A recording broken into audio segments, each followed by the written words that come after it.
Electrifying Mojo with the final farewell to Prince. And now I shall look to the sky where you have gone, and remember you as Shakespeare's Horatio remembered Hamlet, and bowed down low and bid him farewell. Good night, sweet Prince, and may the flights of angels sing thee to thy rest. I keep telling myself Mojo is just a bad dream, not the greatest of the greatest, but reality kept getting in the way.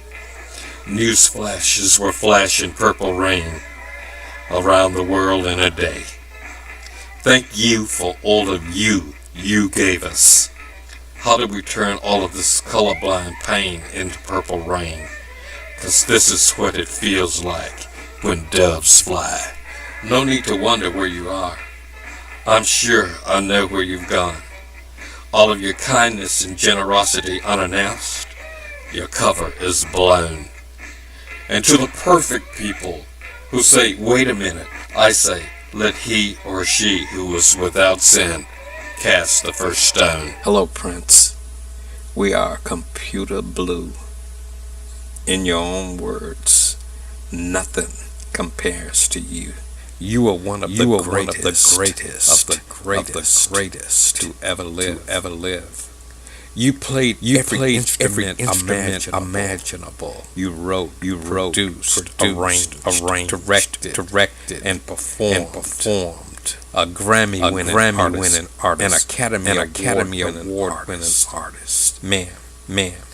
When our names have been washed away by the sands of time, to another generation, you will continue to live for all times. Hello, Prince. Hello. Can you hear me? Hello from the other side. Hello, Prince. Hello, Detroit. How are you? All right, how are you? Well, Prince, I heard nothing but magic flowing down from the concert. How was it? A lot of fun. Should have been there. Well, you know what? I was driving home from the gig, wiping sweat off my brow, and I heard Automatic. And we just got through playing it. We don't normally play that one, but went over pretty good, and I think it's because of you and what you've done for us and my thing. It's a good feeling. I just want to tell all my little motor babies that I'm just happy to be here, and it's just a fun way to spend my birthday, for sure. Happy birthday to you. Thank you. Prince, you've been the entertainer that has insisted on doing things one way, your way. Well, you know, like I worked a long time under a lot of different people, and most of the time I was doing it their way, and I mean that was cool, but you know, I figured if I worked hard enough and kept my head straight, one day I get to do it on my own, and that's what happened. So I feel like I don't try to hurt nobody, and I, like I say, keep my head on straight. My way usually is the best way. Growing up in Minneapolis, as it has been now called, simply because that is the hot point on this planet right now. Well, it's been called a lot of things, but it's always uptown to me. Uptown? Yes. What was it like growing up uptown? Pretty different. Kind of sad, to be exact. I mean, the radio was dead, the discos was dead, ladies was kind of dead. So I felt like, you know, if we wanted to make some noise and I wanted to turn anything out, I was going to have to get something together, which is what we did. And we put together a few bands and turned it into Uptown. That consisted of a lot of bike riding nude, but, you know, it worked. We had fun. So that's why I wanted to come here on my birthday, because I wanted to give them a little taste of where we live and get a little taste of where y'all live. To me, this is like my second home. If I could spend the night at somebody's crib, you know, I would. This is a hotel. They're real nice to us, but this bed is hard. let's talk a little bit more about you've made fantastic albums, and you've made fantastic movies, and you're making another movie right now. Yeah. What's the difference between making a hot movie and making a hot album? There is no difference. There have been people that have tried to tell me contrary to that, but like you said before, and like I said before, I strive for perfection, and sometimes I'm a little bullheaded in my ways. Hopefully people understand that there's just a lot on my mind, and I try to stay focused on one particular thing. And I try not to hurt nobody in the process. The movie is a little bit more complex, but to me it's just a larger version of an album. There are themes and there are songs, and they all go together to make this painting. And I'm the painter, and y'all is the paintees. Hopefully it's something that you can get into. Jerome Benton stars in this new film with me, and he's on his way to becoming very, very big. I'm real proud of him.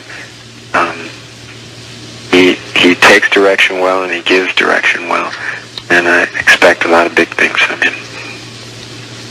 Speaking of Jerome Benton and other people who've flown under the wings of Prince, and also speaking of Detroit's own Billy Sparks, a person that you took from Detroit, put him in your first movie. Yes. And you've always maintained contact with people that you've always been in contact with. Oh yeah, without a doubt. I mean, there's people that have flown the coop, so to speak, and gone off to do their own thing, which is great, and I stand behind them and support them with whatever they do. But contrary to rumors, we're all real tight still, and I have a strange feeling we're all going to be together again one day. We'll have to see. Do you think that there's a possibility that after this movie has been released, that is going to take place? I've just heard rumors through the grapevine that there's a possibility that the Time was going to record again. A possibility, that. Well, Mojo, anything's possible. Yeah. God willing, and hopefully everybody's head will be in the right place. I'd like to see all that happen. They were, to be perfectly honest, the only band I was afraid of. And they were turning into like Godzilla. And certain things happened, different waves flowed, different winds blew, and everybody fell apart. But I still love all those guys, and I hope they get back together, because I want some competition, Prince, speaking of the movie Under the Cherry Moon, could you tell us a little bit about that? God, I hate to blow the surprise, though, Without blowing it, we know it's going to be in black and white. Yeah, it's going to be in black and white. And we know it's going to be quote-unquote hell of a. Yeah, it's going to be that. It's going to be that. All I can tell you is that you'll have a good time. I'm hoping that everyone understands where I was trying to go with it. It is like an album for me, and I put my heart and soul into it, and I worked very long and very hard. Jerome did the same, and there's a message behind it all, and I'm hoping that people think about it when they leave. That's the main thing. It's a lot of fun, but there's something to think about when it's over. Let's talk about the album Around the World in a Day, which I think was one of the greatest albums. My favorite. It's absolutely my favorite, without question. Tunes like Around the World in a Day, Paisley Park. What type of mood were you in when you recorded that album? I sort of had a FU attitude, meaning that I was making something for myself and my fans, and the people who supported me through the years. I wanted to give them something, and it was my little letter.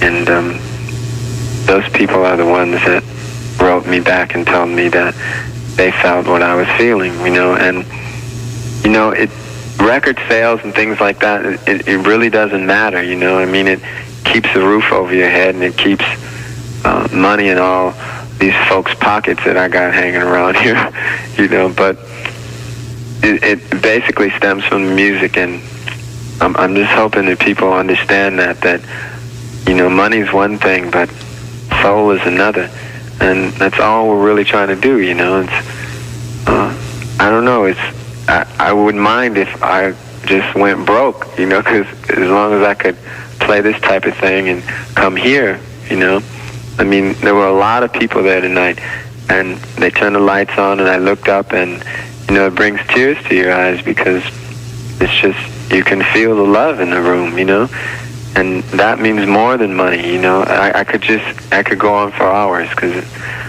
I don't know, I just have fun, and I'm thankful to be alive, What's a day like in the life of Prince?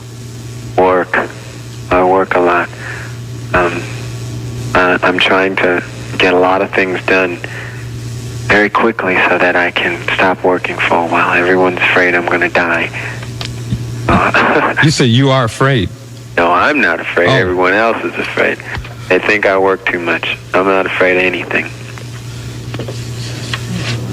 It's been said that that you work when you're working, you work when you're on the road, you carry your studio around with you, you get up in the middle of the night, you get an idea for a tune, and you get up and go do it. There's just no such thing as Prince being off from work. Some people have even called you the workaholic, ever-moving one-man storm. Is that true? Well, I don't know. It's the thing is that when you're called, and I hear things in my sleep. I walk around, I go in the bathroom and try to brush my teeth, and all of a sudden the toothbrush starts vibrating. That's a groove, and you got to go with that, and that means drop the toothbrush and get down to the studio or get to a bass guitar quick, and I don't know, my best things have come out like that. To me, making a song is like a new girl walking in the room, you never know what's going to happen till all the things come together. And there she stands, and she says, hi, and you want to take a bite of this orange? You bite it, and it's cool, and then I send it to you, I know. What? Mojo. Look, I know. Dig up. Look here. One question. Yes? What's your favorite instrument? Stewardess. You play them all. It's dirty. It's dirty. No, listen. I don't know. It depends on the song. It depends on the color. They all sound differently. It's very strange. I try to stay original in my work, and a lot of sounds have been used now, and I'm looking for new instruments and new sounds and new rhythms, and I got a lot of surprises. I don't want to give them all away. Look, you've done everything. I mean, you've done. Not yet. You've done hard rock. You've done some of the most sensuous ballads. No, we just scratched the surface with all that stuff. I mean, there's so many sounds. It's limitless. Some people say you probably have, in your secret vault, in the Prince music vault, about 500 tunes that you've done that you haven't even considered using yet, that you could put out an album for the next 20 years, 2 albums a year. No, not that. I mean, 320 to be exact. Oh, really? But not 500. 320 songs? Yeah. That have never been released. Mm-hmm. And it's been rumored that they all sound different. That's why probably each album that you release is just a little bit different. Yeah. They don't all sound different. There's a couple times I copied myself. It's all right. It's all right to copy yourself. You think you hit on something right, you try to do it again, you know. So I don't know. No, I try not to do that too much. If I do that, there's usually someone around, Wendy or Lisa, someone to say, hey man, I've heard that, put it away, and it goes away, and we don't hear from. That's all for a while. Mojo. Yeah. Guess what? What is that? We're all gonna go see Purple Rain tonight. You are? Yep. Look, I've seen it 12 times. I've seen it too many times, but I want to watch it again. I've seen it 12 times, and I'll go watch it tonight. I tell you what, I'm going to ask everybody out there to go watch Purple Rain. But what time will you be watching it? About 15, 20 minutes, maybe? No, about 3 minutes. About 3 minutes? Knocking on my door now. Okay, everybody's getting ready to go and turn the VCRs on right now to Purple Rain. Tell you what I'm going to do. What's that? I'll back tomorrow, and I'm going to leave a little message at about 4:30, and this one's just for all the Purple people, and I think they'll understand. You say call you back tomorrow? I'll call you. You're gonna call me? I got your number. You got my number? Yep. 4:30. All right. Prince, it's been one big pleasure. I mean, words cannot describe, this moment. And I don't think words can describe how Detroit feels about Prince. So in closing, whatever you want to say to Detroit, the airways are yours.